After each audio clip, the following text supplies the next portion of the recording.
Ravi de vous retrouver amis internautes de Dakar Buzz TV nuyuwaat naa leen bu baax di leen ziar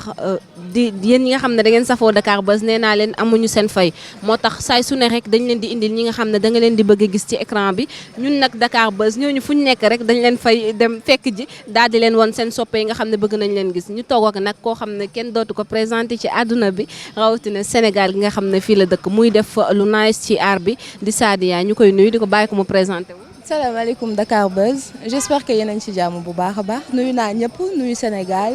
nuyu ñi may suivre ak fans yi ak internetu Dakar Buzz yi bu baax. tey Sadia bu ñu doon ñëwaat ci moom kan mooy Sadia. Bon, Sadia est une jeune femme comme tout le monde une jeune sénégalaise ambitieuse travailleuse et joyeuse noonu laa ko mën a tuddee voilà. elle est joyeuse waaw loolu moom ñun ñëpp dañ koy gis ci Sadia lan moo la dugal ci théâtre. Bon, théâtre, c'est depuis petite, j'ai eu cette passion. Donc, di ci dox depuis ma nekk école élémentaire laa ko commencé. Après, ci laa adhéré officiellement au collège ci troupe théâtrale bu nekk foofu noonu. Après, ci laa commencé nag adhéré yi troupe yu mag yi compagnie théâtrale yu mag yi. Notamment Bëgg Sa Réew bi ma nekk nii présidée par Tan Bombe ma leen di nuyu bu baax de passage. Donc, ci la sama carrière lancée en tant que comédienne professionnelle parce que j'ai eu à faire des formations, j'ai eu à avoir des diplômes en théâtre, j'ai eu à beaucoup voyager aussi. Donc après, ci laa commencé aussi ñu contacter ma avec mes talents de comédienne comme actrice à la télé. sa série bi nga xam ne mooy jabaru góor gi ba tax na ñëpp sax ci lañ xamee Sadia. Oui, série bi moom je salue de passage waa Xaar Média donc il y avait Modou Xaar qui m'avait contacté directement pour le rôle de Diaria dans Belle-Mère. Donc ci lañ am liggéey boobu après mu soxlawaat ma ci Sadia mooy jabaru góor gi comme rôle boobu mu jox ma ko gis ne man la ci sentir man maa ko mën a jouer donc mu jox ma ko loolu laa intégré Xaar Média. ñu gis ne Sadia moom dafa nekk une jeune femme boo xam ne macha allah borom këram genre ñi ñu ngi naan génn na àdduna ñi naan affaire yooyu demagul Sadia bu gisee ni théâtre bi rôle bi naka nga ko liwee. Bon rôle bi nag dama naan c'est comme d'habitude rek parce que ñun dañu jàngal interpréter un rôle c'est quoi le personnage et tout ñu insérer ko ci suñu bopp matal ko ba mu kii ba ñu jàpp ne c'est normal parce que retour yi sax ñun dañ ko am après ci public bi après ci population bi ci lañ xam ne peut-être xaw nañ ko réussir sax mais mënoon nañ ko gën a réussir di remercier tamit fans yi ak ñi suivre vraiment jabaru góor gi am na public bu rafet macha allah voilà. bi nga gisee loolu te xaaroo ko ci woon foo romb léegi xale yi Sadia à cause de jabaru góor gi. waaw loolu nag beneen tournant la dans ma vie parce que ñun xamuñu woon célébrité yàgg nañu liggéey ci art yàgg nañu def lu bëri même ay publicité ay voix off et cetera surtout nag scène la ñu xam ci lañ ñu tàggat donc yaruñu ñu ci célébrité. bu dul woon amaana peut-être lu ñu contacter directement pour un rôle à la télé peut-être duñu def loolu mais dafa nekk loo xamante ne lu bees la ci suñu dund donc comme am nañ base bi mooy théâtre sur scène lu ñëw rek dañ koy jël ak modération dem ci nànk bañ ci abuser on continue notre vie de tous les jours hein voilà donc sant yàlla rek parce que xam nañ ci tamit ay nit yu extraordinaire surtout aussi mon rapprochement avec les enfants loolu moo ma ci gën a marqué macha allah. mu ngi noonu série moom li nga ci dul xaar rek moo la ciy fekk mais sa digganteeg Tata Dieynaba kooku moom sama mentor la parce que moom tamit elle est comédienne avant d'être actrice bu ñu daan répété ñun ñoo nekkoon premier étage ci centre Guédiawaye bi ñoom ñu nekkoon ci suuf seen compagnie théâtrale donc dañ daan jàkkaarloo di def répétition donc moom tamit mentor la ci parce que elle forme aussi. Elle a eu à former et tout ça xamante nañ en tant que comédienne avant de se rencontrer à Xaar Média donc maa ngi koy nuyu bu baax moom Dieynaba ñu gën ko xamee ci Betty Thiam voilà. donc yow moom métier bi xëyoo rek dugg ci comme ni ñu koy defee tey mais danga ko jàng daj ci lu métti. waaw dama ko jàng moom macha allah dama ko jàng donc y a l'acting à part y a ce qu'on appelle le théâtre à part et tout moom yàlla def na ni ñun xam nañ exactement lan mooy métier bi moo tax ku ñu woo rek dinañ xam lan lañ lay fayeeku. kon métier bi yaa ngi ciy fayeeku. non ñu ngi ciy sant yàlla parce que Sénégal nekk fi actrice wala nga nekk fi comédien surtout moo gën a metti donc te télé dafa am magie yow war nga ci xam dara vu que tu passes à la télé rek dinañ jàpp ne yor nga àdduna ak li ci biir mais dañuy am problème comme ñëpp dañuy manqué xaalis comme ñëpp mais ñi ngi liggéey comme ñëpp aussi ki nga xamante ne ni tey il a un travail digne ñu fay ko fin du mois mu faj ci soxlaam noonu la ñuy liggéeyee comme tout le monde mais crise bi moom ñëpp ko yëg parce que jamono ji Sénégal melti na torop. Sadia nu mu bellee ni xam naa daa yor. waa bell bi ci kii bi la rek bell bi ci éducation bi la élégance bi ci éducation bi la am loo xamante ne nii ba tey sax dama ko je le dois au théâtre parce que tey da nga war a nekk nit koo xamante ne nii porteur de voix nga tu dois être respecté de par l'apparence de par tes paroles de par ton comportement lu dëkk bi métti dañuy belli. Sénégalais yi jox la bopp tamit foo gis Sadia ci TikTok beeg danse beeg yooyu danse bi moom xam naa man après danga may jàng. waa danse bi dafa nekk aussi une partie de mes talents boo xamante ne depuis xale bi may am 2 ans laa commencé di fecc ñu may teg si ay loolu nu mu tudd ay fuural la xaw ma ay affaire ay kii li ñu daan organiser suñu buntu kër xumbal voilà y avait un animateur bu dëkkoon suñu kër Biafra bàcc la tuddoon dafa amoon studio de photo léegi moom bu daan dem programme daf ma daan yóbbu parce que tellement j'étais mignonne et petite ma mënoon fecc loolu moo taxoon donc compagnie théâtrale bi ma adhéré aussi foofu compagnie théâtrale bu complet la donc tu fais du théâtre tu chantes tu danses ak yeneen talent yu nekk ci yow dañ koy génnee donc foofu da ngay perfectionné wu au fur et à mesure du temps nga nekk foofu. moo tax daal nga nekk ci TikTok bi rek duñu rey ak danse yu neex. mën naa ne ni ñu koy waxee rek boo nekkee foofu da ngay nekk un artiste complet parce que tu fais tout à la fois. aussi da ngay créer parfois nga génn ci culture boo xam ne xaaruñu la ci woon ci TikTok bi. waaw c'est vrai parce que créativité bi mi ngi fi donc ku ma xam dëgg man xam ma ci théâtre ak écriture moo tax may def du slam donc su ma waxee slam wax écriture je parle aussi des scénarios. Donc je suis scénariste donc du coup l'art de créer de réaliser mi ngi fi donc voilà je sais le faire. Sénégalais yi mën nañ la xaar ci yeneen série bu nekkul jabaru góor gi seulement. Bien sûr je suis là je cherche du travail donc à chaque fois rek évolution ñun la ñuy ñaan donc liggéey bu ñëw rek bu ñu arrangé dañ koy liggéey teg ko ci yoon am ci li suñu wërsëg après dem xool leneen. te beneen maison de production tamit bu la wooyee da ngay def. waaw macha allah moom Xaar Média dafa nekk maison de production bu fi nekkal xale yi nekkal fi jeunes yi donc du la woo pour tëj la wala pour yàqal la donc feneen fu ñu ma woo damay ñëw liggéey def li ma war a def dem toog. gis ni Sadia tamit dafa acteurs yi la gën a xaritool parce que même góor ñi nekk TikTok ñoom nga gën a xaritool. waaw loolu moom c'est vrai mais pas vraiment nag parce que man je suis un peu renfermée dama xaw a timide nag c'est vrai ah. timide bi de xam naa ne moom. yeggul ci TikTok beeg théâtre bi. waaw loolu leneen la loolu beneen nit la loolu beneen personnalité la bañ naka ba genre sama album photo su may def photo yi nga xam ne damay TikTok wala damay théâtre l'autre mois laay def loolu beneen fatwa la donc ñoom samay xarit lañ mën naa ne milieu bi ñun ñëpp ay collègues lañ même bu fekkee mosuñu bokk projet mosuñu daje ci milieu ñun ñëpp ay collègues lañ bu ñu gisantee amul barrage wala dara. ñu ngi ci gis ñëpp ñu ànd wala ñu def vidéo c'était la première fois ñu gisante c'est comme si on a travaillé des années. kii la moom daf laa sonal. kii la dafa tàng xol mais daa mel ni sénégalais xam nañ ne man rek maa koy dalal maa koy seddal voilà maay xaritam. sa relation ak Doudou nit ñaa ngi koy wax de. Doudou sama frère la sama xarit la. non ñëpp loolu la ñu wax ay sama frère ay sama xarit dag ñuy leeralal daal bu dee relation moo ngi fi moo gën sama frère ak sama xarit parce que tamit ragal a féete day xañ a wërsëg. waaw loolu dëgg la. mais sama xarit la daal boo xoolee.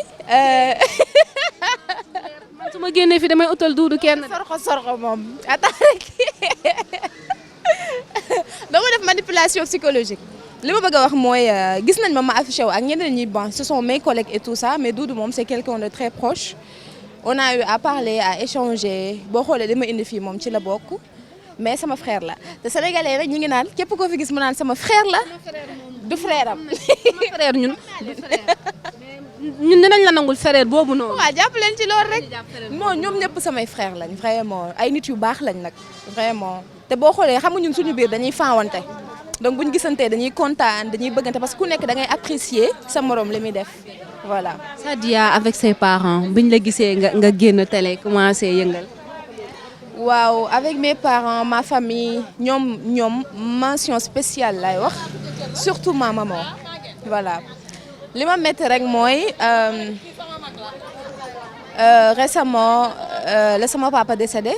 juste bi may commencé série beeg succès bi affaire yooyu. sa papa fekkeewul siwu beeg. waaw fekkeewul suite beeg affaire yooyu noonu maa ngi koy ñaanal bu baax yàggul dara je pense amul 1 an yàggul donc juste rek loolu moo ma xaw a loolu laa tuddee sama échec tuuti bon volonté divine yàlla mënu ci dara nit mënu ci dara li yàlla bëgg maa ngi koy ñaanal daal ak ñi fi bàyyeekoo ñëpp waajur yi fi bàyyeekoo ñëpp te di wax tamit ñi fi des bu ñu sañoon ñu fekkee suñu njariñ ñun ñëpp métti na moom vraiment. relation avec ta maman. yii kooku laay yow mënu ma wax si loolu maag sama yaay daa am fu ñu jaar à part yaay ak doom daa am lu ñu relier lu jéggi loolu dañoo galéré maag moom c'est ma meilleure amie dañoo galéré daa am fu ñu jaar. il faut nga ñëwal ma lenn loo xam ne dund nga ko ak sa yaay booy ba tax na day gën a motiver Sadia. waaw li may motiver nag ak à chaque fois mooy ki nga xamante ne daf la leer ni maanaam yaa ko mën a jëlee point A yóbbu ko point B yow rek amul keneen parce que man je suis aînée fille aînée de ma mère j'ai des frères et sœurs bon macha allah sama yaay dafa njaboot j'ai 8 frères et sœurs donc du coup man rek la ñuy déglu man rek la ñuy xaar mag sama yaay yor nañ restaurant jaay nañ lekk fanaan nañ ci étage dem nañ marché jaay naa géej tu vois donc jaar-jaar yooyu noonu nit kooku du sa yaay kese kooku leneen la ci yow donc yow da ngay xam coonoom sa yaay foog nga xam coonoom pour am jom donc damay wax aussi ñi nga xamante ne am nañ seen yaay wala seen frère wala seen papa ñu profité ci ñoom jege leen xam seen coono bu ñu xamee seen coono rek yu bëri duñ ko. ñu mënee expliquer benn anecdote boo xam ne dund nga ko ak sa yaay saay soo ko xalaatee rek sa xol tooy. mooy bi ñu ñàkkee fu ñu dëkk ñu ñàkk fu ñu dëkk ñu fanaan ci kaw terrasse bi ñu fanaan foofu noonu naka foofu dafa amoon ay jaan